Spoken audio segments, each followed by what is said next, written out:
আমরা 7টি বিভাগে ভিন্ন ভিন্ন তারিখে সমাবেশ করার সিদ্ধান্ত নিয়েছি, যে আজকে এখানে ঘোষণা হচ্ছে।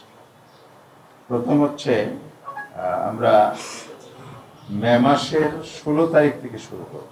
ভিতরে যেহেতু আমাদের জেলা পর্যন্ত প্রোগ্রাম আছে, তার সাথে আবার ইতিমধ্যে ঘোষিত বিভিন্ন জেলায়, জেলা শহরে সেমিনারের এই দাবিগুলোর উপর সেমিনারের কর্মসূচি চলমান আছে।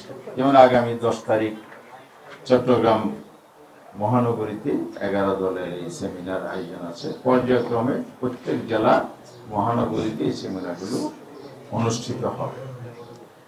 এই জন্য আমরা প্রতি মাসেই প্রোগ্রাম রেখেছি। সামনে যেহেতু একটা ঈদ আছে, ঈদের আগে আমরা একটির বেশি প্রোগ্রাম নিতে পারছি না, মানুষ কেনাকাটা নিয়ে ব্যস্ত হয়ে যাবে। এই জন্য 16 মে আমরা রাজশাহীতে বিভাগীয় সমাবেশ করব। এরপরে ঈদের ছুটি একটা দীর্ঘ সময় থাকে, সেটা বিবেচনায় এনে আমরা 13 জুন চট্টগ্রামে বিভাগীয় সমাবেশ করব। এরপরে 20 জুন আমরা খুলনাতে বিভাগীয় সমাবেশের প্রোগ্রাম ঠিক করেছি। 27 জুন আমরা ময়মনসিংহে বিভাগীয় সমাবেশ নির্ধারণ করেছি।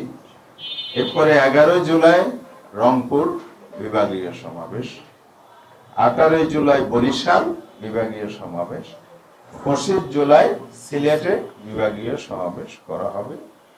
এই সমাবেশগুলোতে ওই সিটি কর্পোরেশন বিভাগীয় শহর এছাড়া আশপাশে যত জেলা আছে প্রত্যেক জেলাকে সম্পৃক্ত করে ব্যাপক লোকদের এখানে সম্পৃক্ত করা, সমাগম করা, সমাবেশকে একটা বিশাল মহাসমাবেশে রূপান্তর করার সিদ্ধান্ত নিয়ে আমরা অগ্রসর হচ্ছি।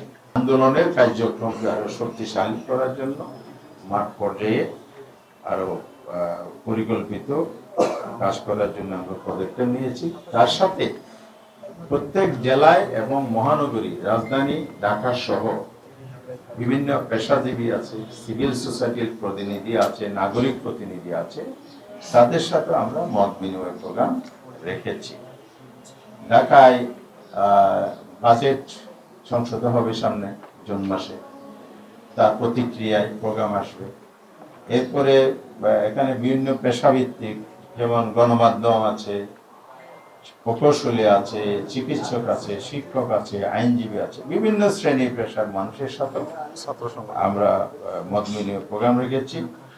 এরপরে শিক্ষাঙ্গনে যে নৈরাজ্য, সন্ত্রাস, দখলদারিত্বের প্ল্যান হচ্ছে, অশুভ পরিকল্পনা হচ্ছে, যে বৈষম্যবিরোধী ছাত্র সংগঠন আপনার 5ই আগস্ট চূড়ান্তভাবে তো পতন হয়েছে ফ্যাসিবাদী সরকারের, এর আগে কিন্তু ক্যাম্পাসগুলো মুক্ত করেছিল। এখন সেই ছাত্রলীগের শূন্যতা পূরণে ছাত্রদলকে প্রতিস্থাপিত করার জন্য সরকারি ইনস্টলমেন্ট, তার এজেন্সি এবং বিভিন্ন পক্ষকে ব্যবহার করা হচ্ছে বলে আমাদের কাছে তথ্য আছে। এই অশুভ পায়তারা রুখে দিতে হলো ছাত্র সমাজকে সচেতন, সজাগ করতে হবে।